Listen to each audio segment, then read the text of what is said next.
Hello student. चलिए, सब ठीक ठाक है ना।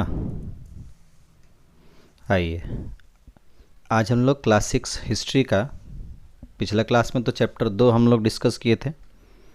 आज चैप्टर 3 पे आते हैं। चैप्टर 3 में आप लोग निकालिएगा पेज नंबर 43 43। देखिए 43 लिखा हुआ नहीं है, लेकिन 42 के पास आइएगा तो आपको मिल ही जाएगा। चलिए, सबको किताब निकाल लीजिए, पेंसिल रख लीजिएगा हाथ में।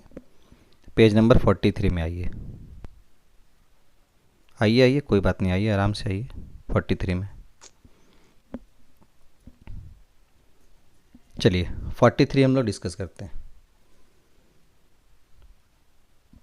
Page 43, chapter 3 history. देखिए सबसे ऊपर में क्या लिखा हुआ है कि बेमेल शब्दों को चुनकर लिखो, निकालो। बेमेल शब्दों को चुनकर बाहर निकालो। बेमेल का मतलब क्या होता है? देखो ये चार है ना, चार में से कोई तीन किसी न किसी तरह से आपस में संबंधित होगा, और जो एक होगा वो उससे एकदम संबंधित नहीं होगा। जैसे मान लीजिए पहला दिया है तांबा, कांसा, पत्थर, लोहा। तो तांबा, कांसा और लोहा तीनों धातु है, पत्थर धातु नहीं होता है, ठीक है ना। तो इसलिए पत्थर मेल नहीं खा रहा है उसमें, बेमेल हो गया। पत्थर को आप गोल कर लीजिएगा। अगला घोड़ा, हाथी, गेंडा, सांड।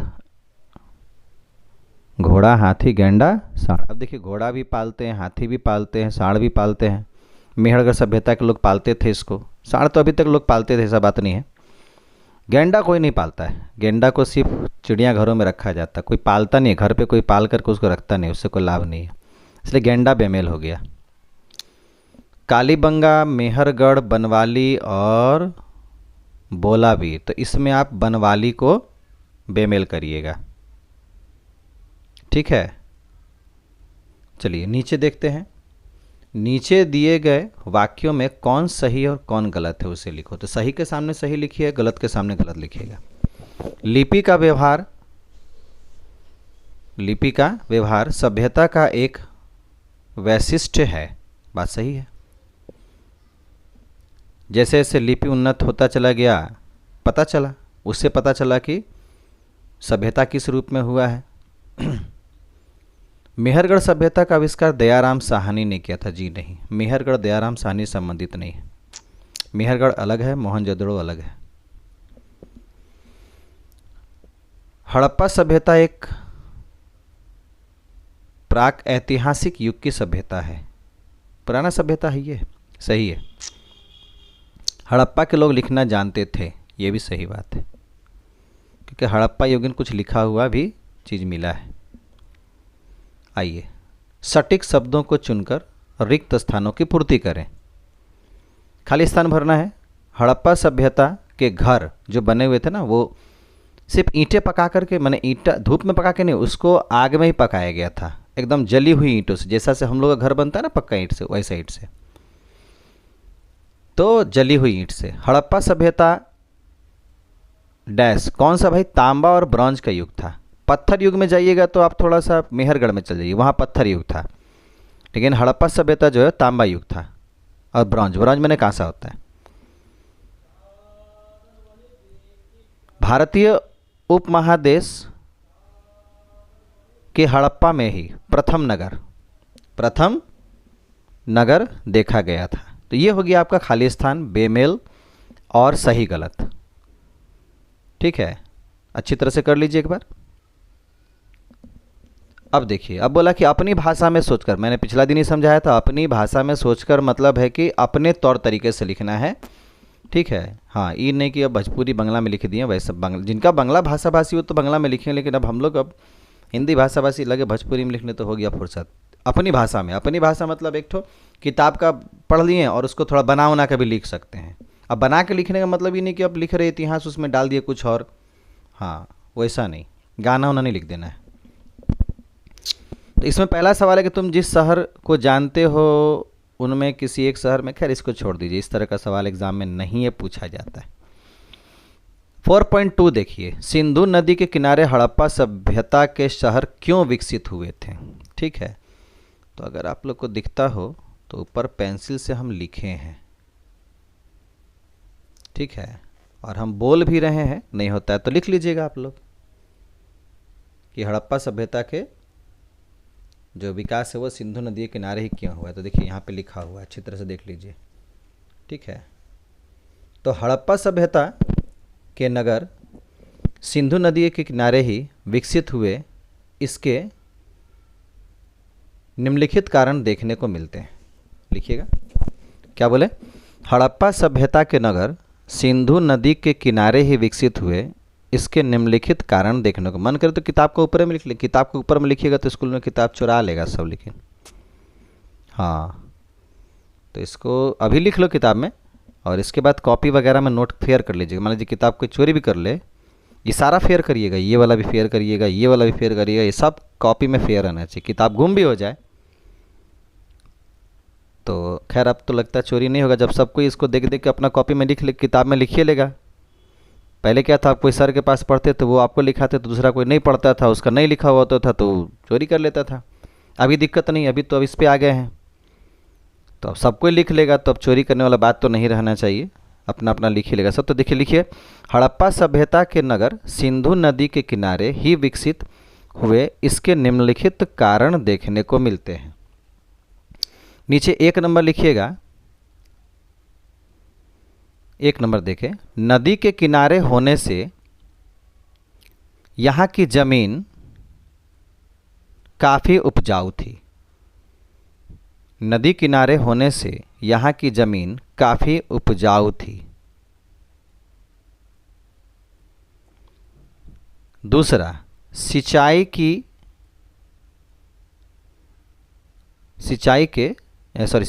सुविधा थी। क्या लिखा हुआ? सिंचाई की सुविधा थी, सिंचाई की सुविधा थी।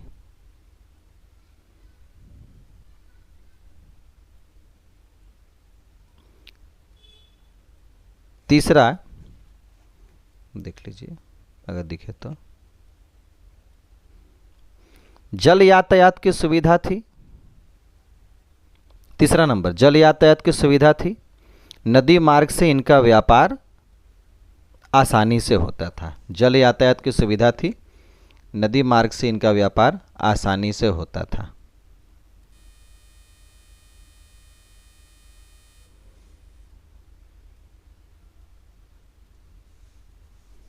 ठीक है, उम्मीद अब दिख रहा होगा आराम से।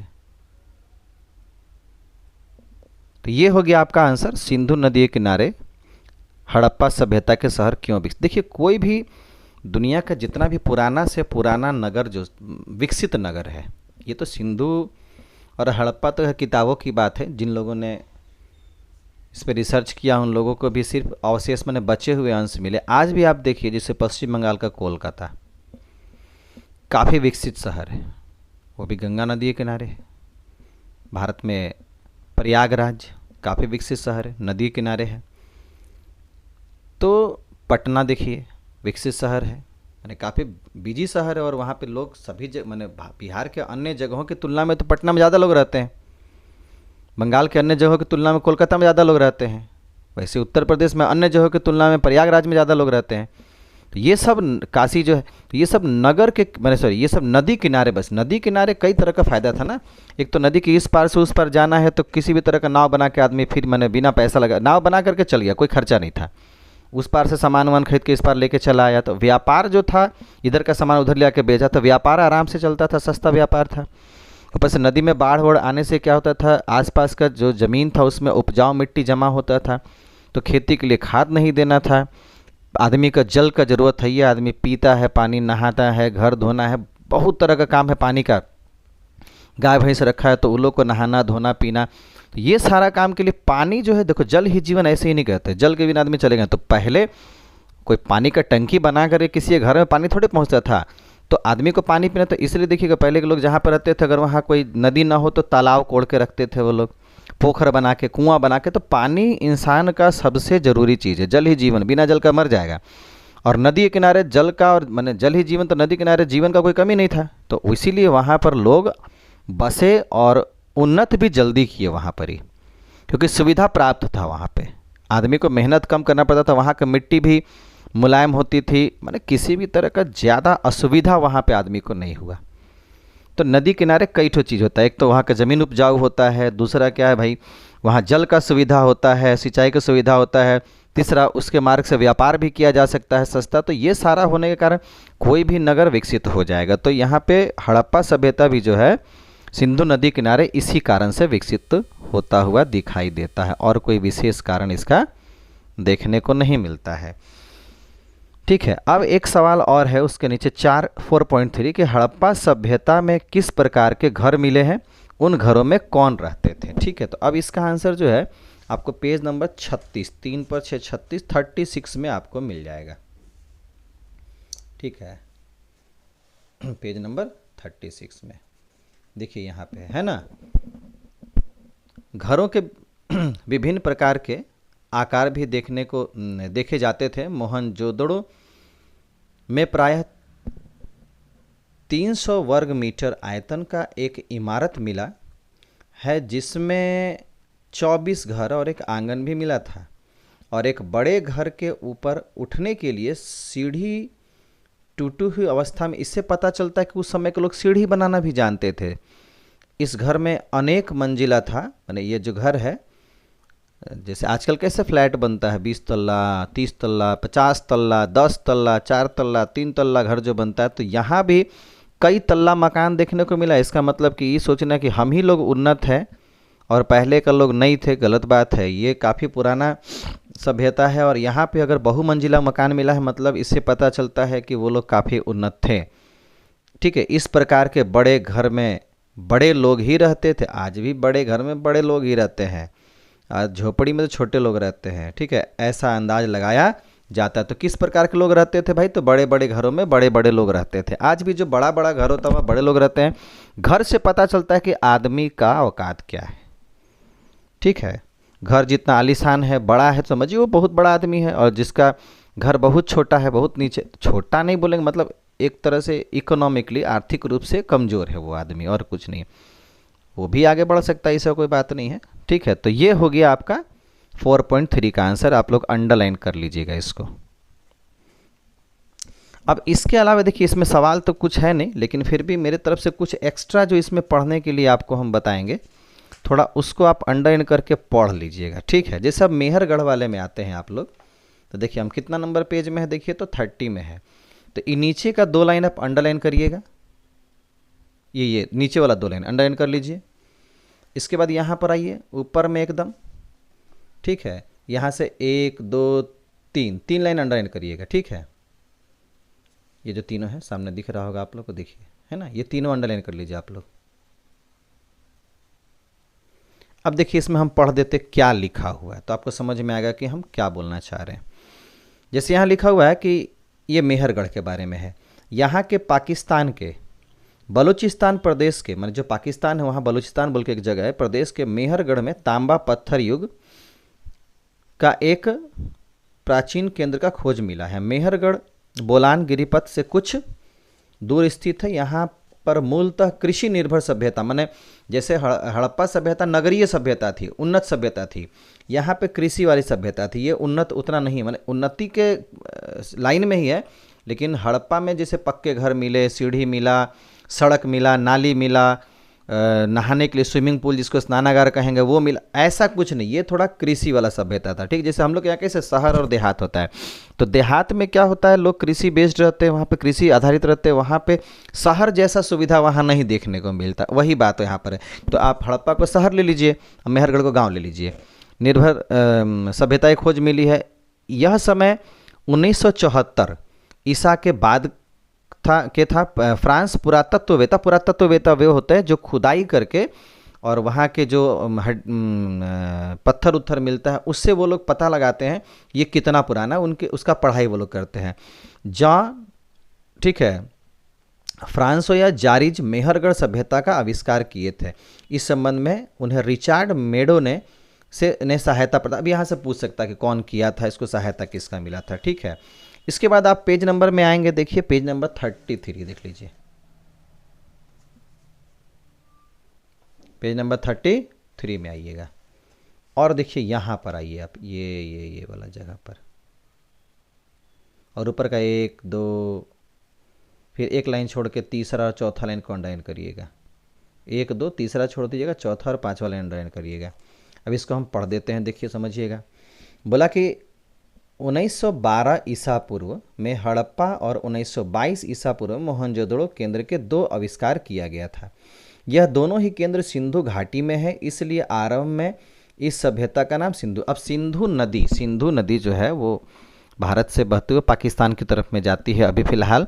तो उस सिंधु नदी के ही इस पार और उस पार जो है पुरानी, देखो सिंधु सभ्यता इसलिए सिंधु नदी था, वहाँ पर पुराना लोग सब मैंने बसे थे, तो पुरानी सभ्यता का पता वहाँ पे चला था, इसलिए उसको पहले सिंधु सभ्यता कहा गया था। ठीक है, उसके बाद का लाइन छोड़ दीजिएगा, यहाँ आइएगा। अब इसको हड़प्पा सभ्यता क्यों कहते हैं? सिंधु सभ्यता को पूछ देगा, सिंधु सभ्यता को हड़प्पा सभ्यता क्यों कहते हैं, तो आप यही लिखिएगा।